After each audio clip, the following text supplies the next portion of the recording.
Welcome back to the Fixed Ops Roundtable. I'm Sarah Vantine here with Ted Ings. Today we have the Zapmoto panel. And Ted, lots of big announcements today. Absolutely, Sarah. Clint Curtis is with us here in person and joined by Troy Blackwell. I uh, I can tell a big announcement coming. Gentlemen, welcome to the Fix Ops Roundtable. Great to be here, you guys. So happy to be here. All right, so Clint, let's get started and tell us what you've been at work on. Yeah, mostly just been working on convincing Troy Blackwell to join the team. So he wasn't easy to get over here, but he finally made it. Finally coerced him into it. But we're really excited to have him. He jumped on as a chief revenue officer for us, and just excited where we're going and what he's bringing to the table. Congratulations, Troy, and welcome to Zapmoto. Yeah, I'm super excited. And, I've been familiar with what Clint and Zapmoto have been offering over the last couple of years, really. But we bumped into each other a while back and have had some continued conversation. And, it was just kind of the right timing, and it Yes. was perfect for us. And I still get to live kind of in that mobility space. And you'll hear a lot about it. We're here. We have a booth here at the show. And we're getting a lot of dealers coming by and educating them and talking to them. And Clint's built a very successful model. They're a little north of 100 dealerships already. All right, well, let's talk about service pickup and delivery. I know to get Troy Blackwell on board, you've got to have some big plans ahead for 2026. So now's our chance, Clint. Let's tell us what you're working on and Yeah. what we're doing. No, absolutely. So obviously, we feel like we're kind of the experts in the pickup and delivery You are. space, Yeah. 100%. And we have obviously our technology stack that supports the operations, the drivers, the driver app, the outreach, the AI outreach that converts people to, pickup and delivery as well. But we also figured out that the mobile space as well.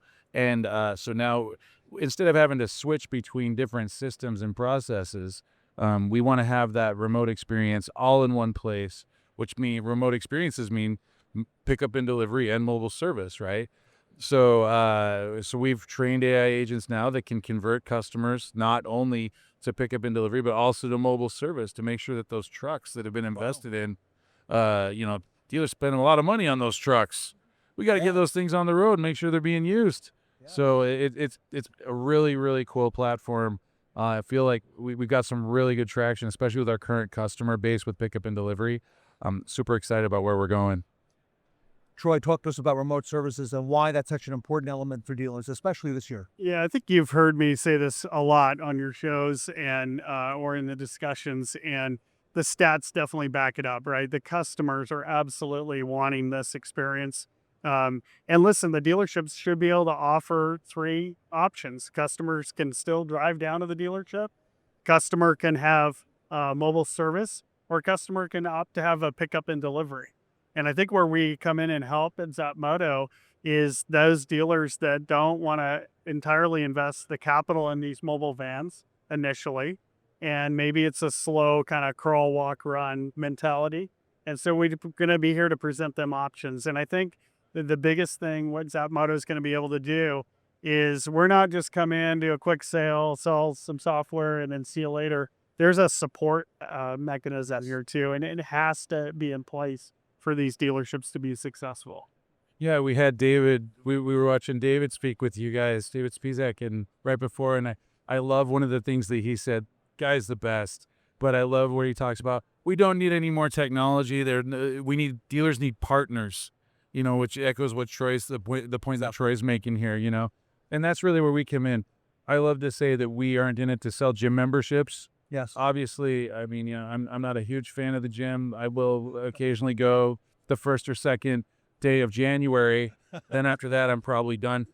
But I'm going to keep paying that monthly, even though I'm not using it. Zapmoto is not a gym membership for the dealerships. We're a partner. We're in the trenches with them. We're in contact with them constantly because, yeah, it's a tough problem that we're solving for them. Sarah?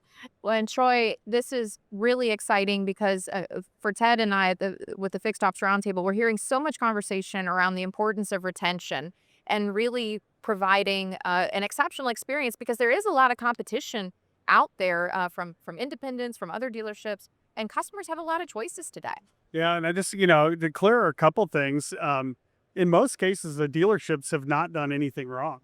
They really haven't. They unfortunately, during the pandemic, there's been a lot of conveniences that have been offered, and consumers are kind of looking at it saying, "Wow, if they can come to me, then and that's a great option to have. Then that's where the dealerships are going to capture that customer because where they've lost them, and that number, 30% retention across the nation." And you've got an Ed Roberts at Bozard and Nolan Armpriester and some of the others that are in this mobile space.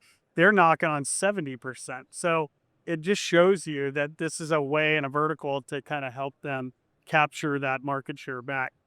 Yeah, I love that you bring that up because the numbers do bear it out. It's interesting. We have one of our dealer partners down in Texas, and their average repair order is $450, right? Not bad for customer pay. With pickup and delivery, with the customer never going into the dealership, that goes up to over $750 Wow. per repair order. Because for that reason, if the customer doesn't come into the dealership, they're at home in their space, we meet them where they're at, they're happier, the survey gets better, the NPS gets better, and also they spend more money, so it's a win-win across the board. But to ask a dealership who's running pretty much an emergency room for cars, right, a trauma center, to ask them on top of it to create a localized DoorDash and implement it, it's just a lot. It's a lot. It's too much, And so that's where we come in and just make that super, super easy. Finally, gentlemen, let's talk about growth for dealerships. It's been said that the growth now in 2026 and in the future is going to be outside the dealership's walls. So if you want to speak to that, I know you've got tremendous experience in this area. I want to hear from you, Troy, and then from Clint as well. Yeah, definitely when sales decline or variable gets soft, the GMs and principals usually look to fix to kind of bail them out.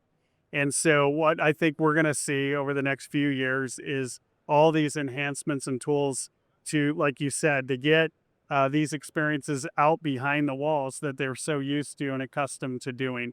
So it's just a different way to look at it. I think you've heard me talk about this in the past about software being underutilized. Yes. And I think that's where we come in. And, our CTO is here today, and he has built, and his team have built some amazing technology. And he says, we will give them the right tools and not let that be the barrier. We just need to help them train and get up to speed. Clint, I'll give you the last word. Last word. No, I'm just kidding. Sorry. I had to do a dad joke there. No, absolutely. It's the future is outside the dealership walls. I like to talk about in some of other interviews I've done. It's been interesting to see the design of restaurants change over time, where the seating areas are actually smaller and the kitchen areas are bigger because people want more delivery. They aren't sitting in the restaurants anymore. That's right. Yeah. And the dealerships are also going to push that way too. Nobody wants to go in there and hang out. The coffee's great and the smiles are great from the advisors and the salesmen, but they'd rather be at home watching Netflix. So we're excited to help make that happen.